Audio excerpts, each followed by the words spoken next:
Okay, folks, welcome to the special show, the bonus show. It's going to be episode maybe 58 on WP-Tonic. And I think it might be 116, depending on how it comes out. I might flip it up tonight on Timelines of Success because 117 is ready to go up. But I'd like to get this up right away. I am so excited about BLAB that I'm just going crazy. And it's a Wednesday, and if people know, I never do podcasts on Wednesday. I actually go out and meet people. So we have Troy Dean from Australia here, and it's his first show. We broke his cherry on BLAB, and he's so good, though. He's so famous over there in the WordPress community. He is just amazing. We just finished up a podcast, which Jonathan really was running. And this isn't a podcast day for me. So I'm working off my off day. So anyway, Jonathan, we got Jonathan Denwood, WP-Tonic. Everyone knows. So Bill, can I ask Troy this question, and then you can go on to the technology, and then he can go. No, that's fine. Yeah, and we just had I really recommend you go back and listen to that show too. If you're on Timelines, go to WP-Tonic episode 57. Right, Troy. We've had. It's been interested in the WordPress community recently would be understatement. We had this kind of semi-fiasco about the API and shortcodes and how that was handled. We've had the regrettable kind of continuing saga with Chris Pearson. And we've had some people in the WordPress community saying they've got some worries about how WordPress is not really dealing with some of the commercial competition like Weebly and Wix. So what do you think's going on? Is the wheel kind of coming off the wagon of WordPress a little bit?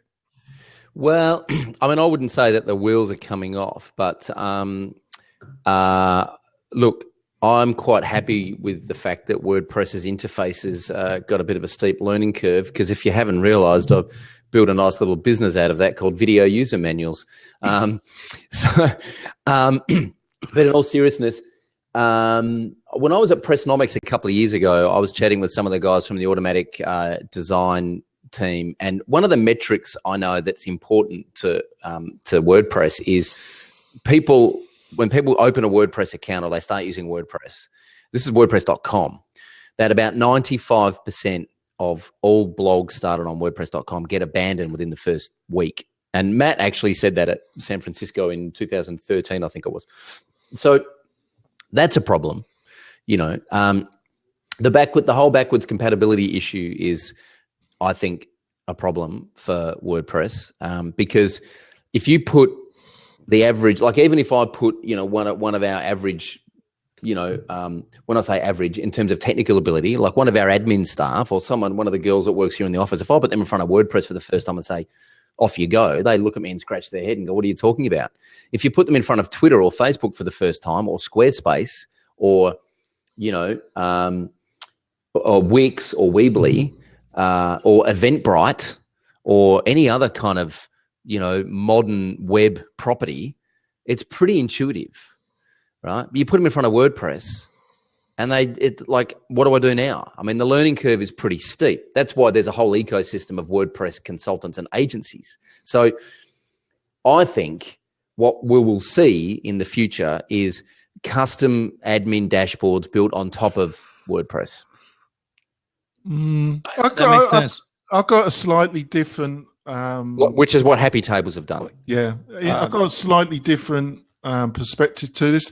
I think things got to improve on WordPress.com. I think they got up their game about usability on WordPress.com. I think there needs to be some improvements in UX design with WordPress, the download, the org.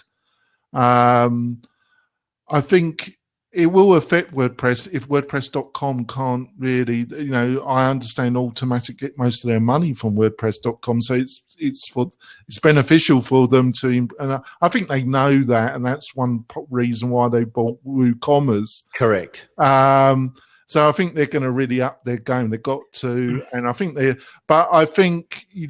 you can alter the back end too much, I think you're going to end up with the mess that was, I forgot, it's not Squarespace. Old Murdoch bought it. Microsoft. Yeah. Oh, the thing. It was the precursor to Facebook, and then it just died. Oh, MySpace. MySpace. I think you end up with the MySpace problem in a way. The problem you've got is that because WordPress, and this is by Matt's own kind of design, WordPress doesn't have a clear project roadmap or a clear project path forward, right? So it's an open source project. That's the nature of an open source project, is that everyone's contributing to it, and there's no real strong vision for, well, if there is, it hasn't been communicated. There's no, with WooCommerce, my bet is that WooCommerce will be folded into WordPress.com, and then all of a sudden you're up against Shopify and, all the online e-commerce platforms. Now, I talk to startups all the time, and if they're selling anything online, spinning up WordPress and WooCommerce is not their first option. Shopify is the first option for a startup who's going to be selling anything physical on the internet. So they're going to have to do a lot of work on the UI and the onboarding and making the interface as, straightforward, if that's where they want to go. Now, Matt has said at WordCamps that he wants WordPress to become a application development framework. So if that's where he wants WordPress to go, then don't do anything to the UI. Let people like Human Made take it and cut it up and build things like happy tables on top of it. And that's, maybe that's the direction we go in. But I don't think anyone knows, because I don't think there's a clear path forward. Whereas if you look at someone like a Squarespace or a Shopify, they obviously have clear product roadmaps. They know where they're going. They know what the product should look like in 12 months, 2 years' time. Whereas I'm not sure that anyone knows what WordPress is supposed to look like in 12 months' time. You've just touched something important there, because on our episode 50 plug, we had one of our favourite guests, Morten Henderson from lynda.com, and we discussed this. Don't you think there's also, when you asked about the structure of WordPress.org, nobody can tell you there's any, it just seems to be run by Matt, and that's the end of the story. And then you got WordPress.com and Automatic and its relationship. And isn't it time to have some bit of more clarity and structure about how decisions are made and how they're made? Well, the other argument is, right, which is a valid argument. The other argument is, well, with almost 25% adoption, and let's be clear about this, almost 25% adoption of the top 10 million websites on the internet. That's that metric. So when people say WordPress powers 25% of the internet, we're talking about the top 10 million websites.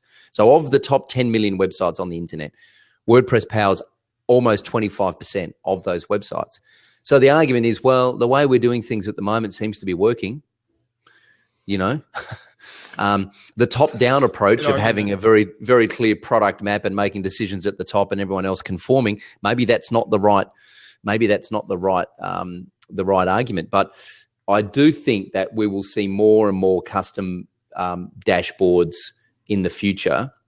How that affects the adoption of WordPress and where that goes, I'm not sure. I don't know. I don't have a crystal ball.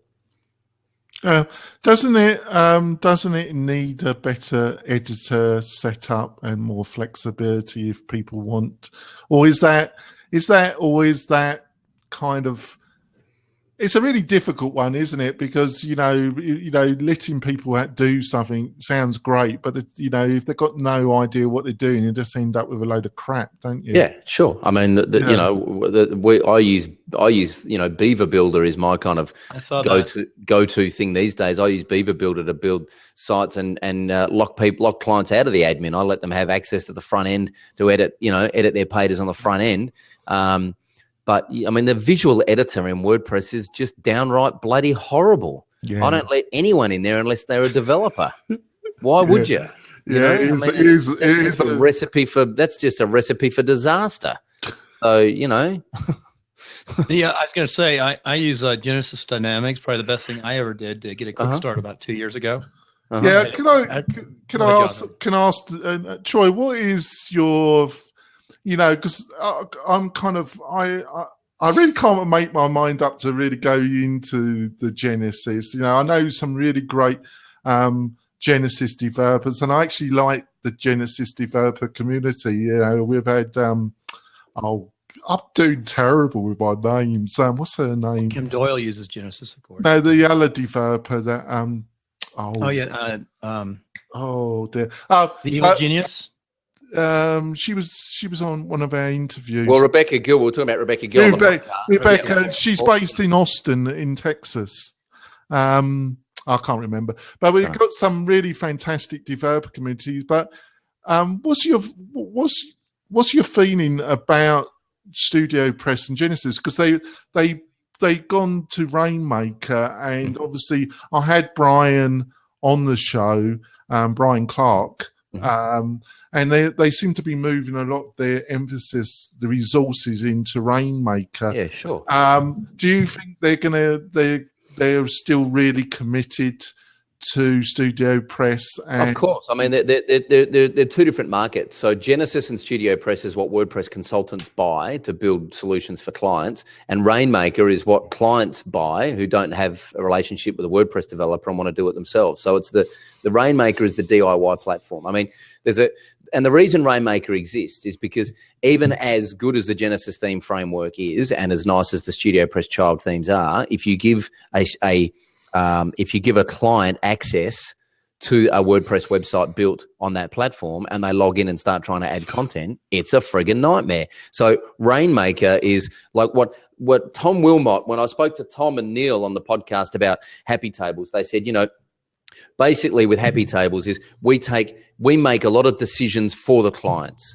So the client logs in and there's a whole bunch of stuff that they don't need to decide because we've made those decisions for them. And that's what Rainmaker does for, built on WordPress. And that's what Rainmaker does for those kind of digital marketing authors, speakers, podcasters, consultants, coaches. That's what that's designed for, right? I think if you look at what the guys at Obox Instant are doing, 80 from Woo Themes is invested and bought into Obox Instant. And what those guys are doing is setting up, spin up WordPress, get your hosting, get your WordPress site, get your themes and plugins all done, all packaged up, all for $49 a month, right? Again, trying to make a whole bunch of decisions for the client that the client's not equipped to make. Because here's the thing, the client doesn't actually have the knowledge to make those decisions. Which theme should I use? Don't ask the client which theme they want to use. The client doesn't know. That's why they're paying us, or that's why they're paying Rainmaker, or that's why they're paying, So to answer your question, Genesis and Studio Press is for the developers and Rainmaker is for the end user. Yeah. So they're two different markets. If you look at something like Fedora, which just came out recently, which is designed for building your own online course, building and selling your own online course. Kajabi's been around for years. It does a similar thing. Rainmaker is basically that solution built on WordPress. And I think we're going to see a lot more of those kinds of WordPress-based solutions in the next few years as the API opens up and allows us to do, more things in the back end. Well, it is attractive because, I spoke to Moulton about, and don't take me wrong, because obviously it's an Australian company and it's, it's the darling of the developer to attack it. I try and be more balanced, which is Theme Forest. And I try and be balanced. I've used a lot of Theme Forest and it sometimes it's been okay, and sometimes I've literally wanted to get a gun and shoot myself. And just thought, I have developed themes from scratch, and I think, why didn't I just do it myself? And and I always thought that WordPress could have done their own market or put the stamp of approval. This meets us, and this has got the gold star in the corner. And then you don't have to buy that. But we're just saying that this meets. It always puzzled me why they allowed a third party to have such dominance in the market. Well, I don't think they allowed. Here's the thing. Let's just take a step back for a second. Envato and Theme Forest get a lot of bad press, right? Let's just be clear about something. They don't make the themes. No. They're a marketplace, right? It's like going to a flight website and booking and finding the cheapest flight from, Adelaide, from Melbourne to Adelaide or Melbourne to Los Angeles, and then booking the flight through that flightcenter.com or Webjet or whatever flight website you use, and then taking the flight with Qantas or Virgin or American Airlines or United and landing in LA and going, well, that was a bloody horrible experience, and blaming the website where you booked the flight. They don't fly the planes, right? They're a marketplace.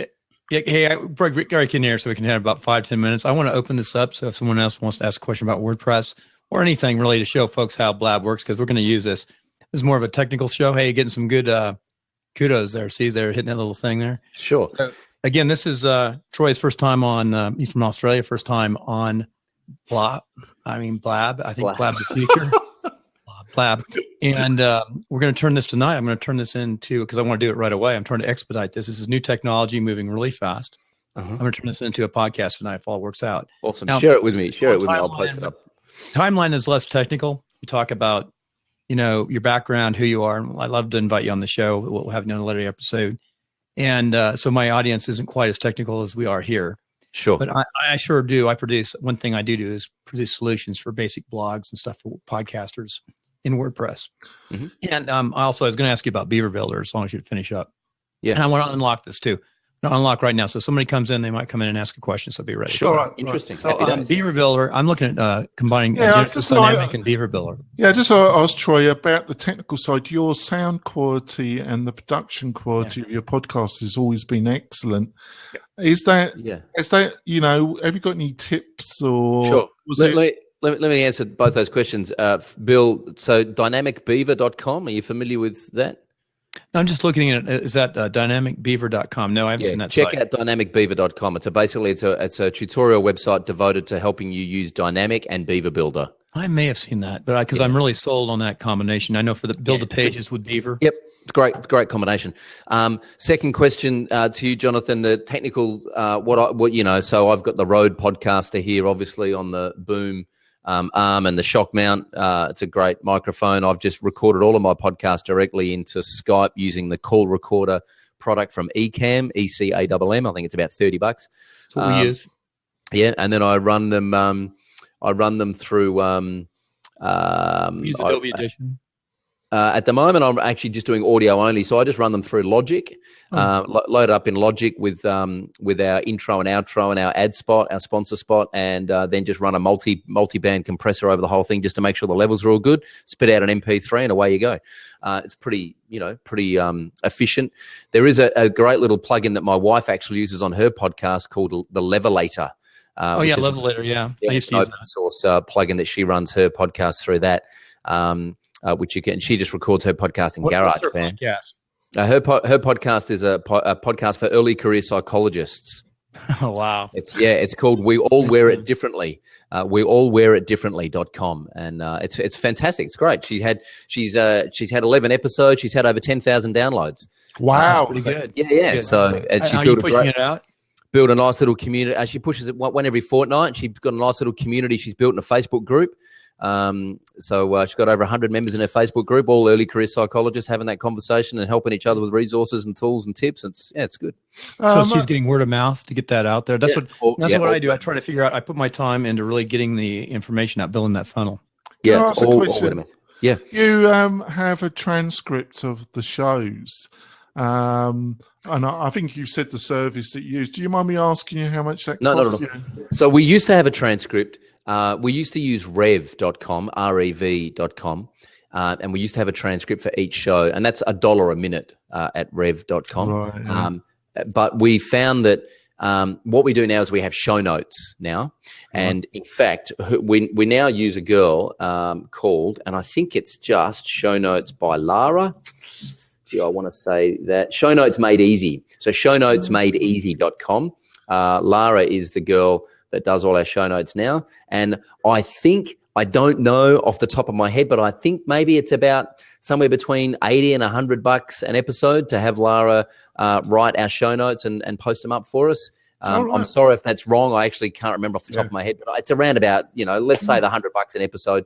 And she does a great job. She actually listens to the episode and writes the show notes. And I thought she's doing a good job because I actually thought they've been translated word for word. So she's doing an excellent job. As I said, we used to post the whole transcript. But again, I just looked at it one day and went, you know what, that's a horrible experience. I'd much rather read show notes, especially if you're looking at it on one of these devices in the Instacast or the Downcast app. The whole transcription's just terrible. So we now just have Lara write our show notes for us. And she's also got a course that she sells to teach you how to write your own show notes. So she's got the DIY and the done for you service, which is great. That's good. So can I ask you how important has podcasting become as a key element of promoting all your different businesses, you know? Well, I mean, it's interesting. I don't measure stuff as much as I used to, so I don't know exactly how many sales the podcast has driven for us. But I had a mentor who a couple of years ago said to me, Ed Dale, his name was, and he's still a good friend of mine. And Ed said to me, you know, the way to dominate a market and the way to succeed in a market is to become a top 20 influencer in that market.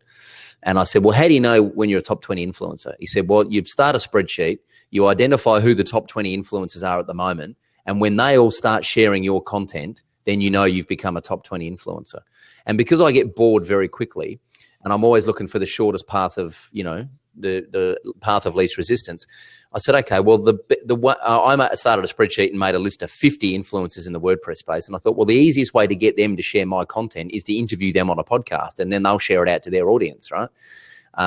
And that's a way of giving rather than asking and taking. It's a way of giving to the community. So that was the whole strategy for the podcast, was basically to position me as an influencer in the WordPress space by connecting with all of the influencers. And when I started out, I knew everyone in the WordPress space, but they didn't know who I was. So, I was nobody, and I was reaching out to people, and I was intimidated, and I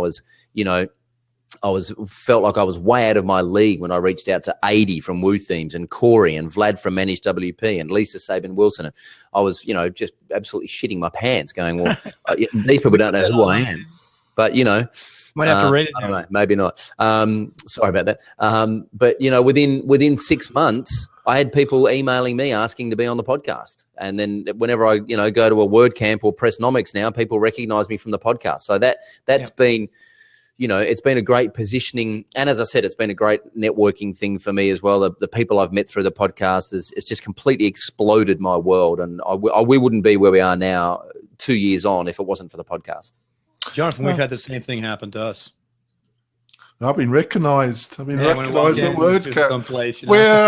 We're actually travelling, Troy. We're actually we don't kill each other on the way down.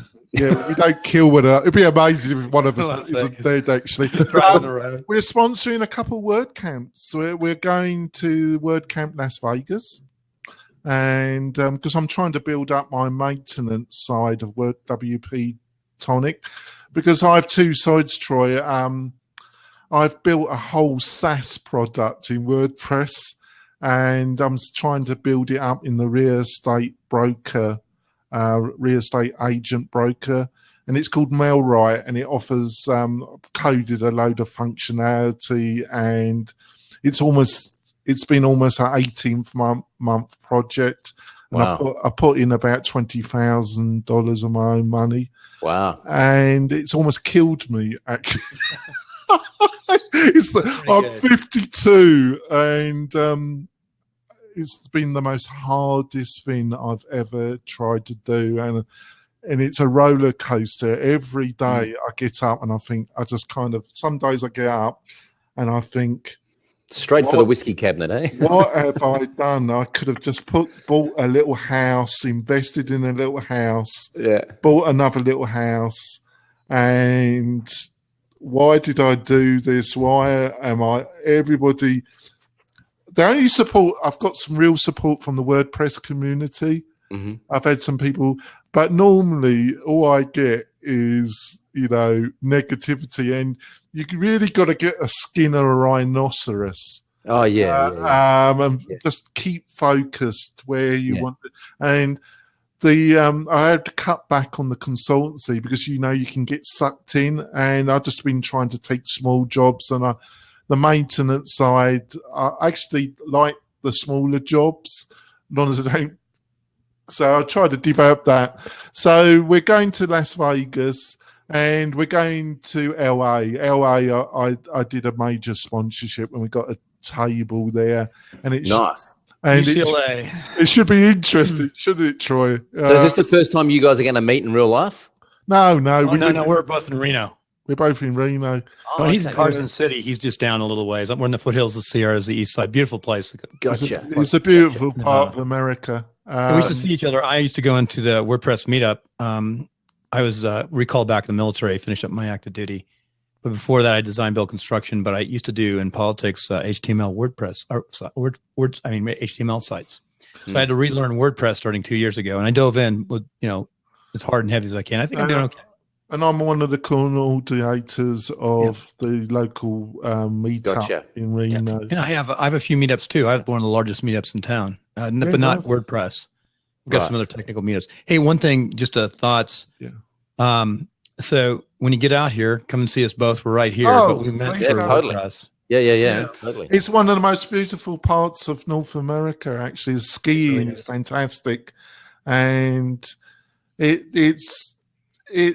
Reno's got a bit of a kind of lowish, but actually when you come here and you see the beauty of the mountains and the hiking, and it is Lake Tahoe is only 40 minutes, and it's one of the most beautiful places I've ever been to.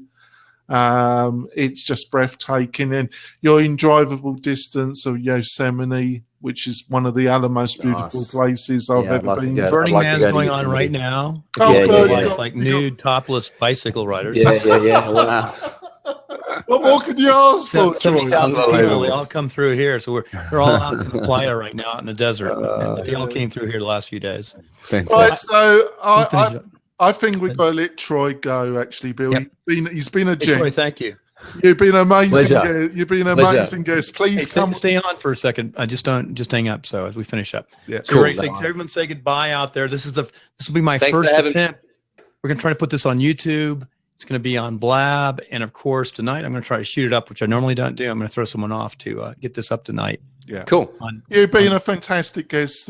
Please come on the show again. Will do. Thanks for having me. Appreciate it. You've just been a fantastic guest and very generous, Troy. I do appreciate it. No worries. Keep up the good work. Hey, we're back on recording on BLAB just to play around because we're going up tonight. We're really going to know about BLAB tonight, what it's doing. So we just changed the name. We're going to tweet out one more time. We've got Troy Dean here, of course, and Jonathan Denwood. And we don't know what exactly it's going to do, but we love BLAB.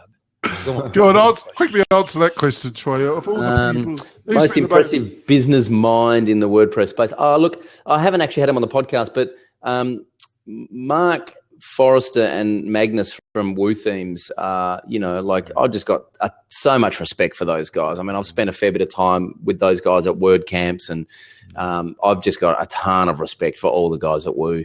But look, I don't know. I mean, Corey Miller's, right up there. Jake Goldman, Jake's going to be our next. Jake's going to be our next guest. Tom Wilmot from Human Made. I mean, the list goes on. There's a lot of intelligence and creativity in the WordPress space. It's a great community. It's a really good community. Well, I guess we should time it off. We're actually being recorded. We'll finish up being recorded, and we'll see what happens tonight. Again, this is all beta test cell. I'm really excited about this platform. I know it's out my numbers in my show. Troy, I got to ask you, what beer do you drink? That's the best question out there. At the moment, I'm drinking Fat Yak, which is a kind of a craft beer here from Melbourne. But I'm partial to anything. I actually like Budweiser too, believe it or not. Not Bud Light. Go get the shears out and get some the shears of the sheep. Yeah. Oh God. Drink beer.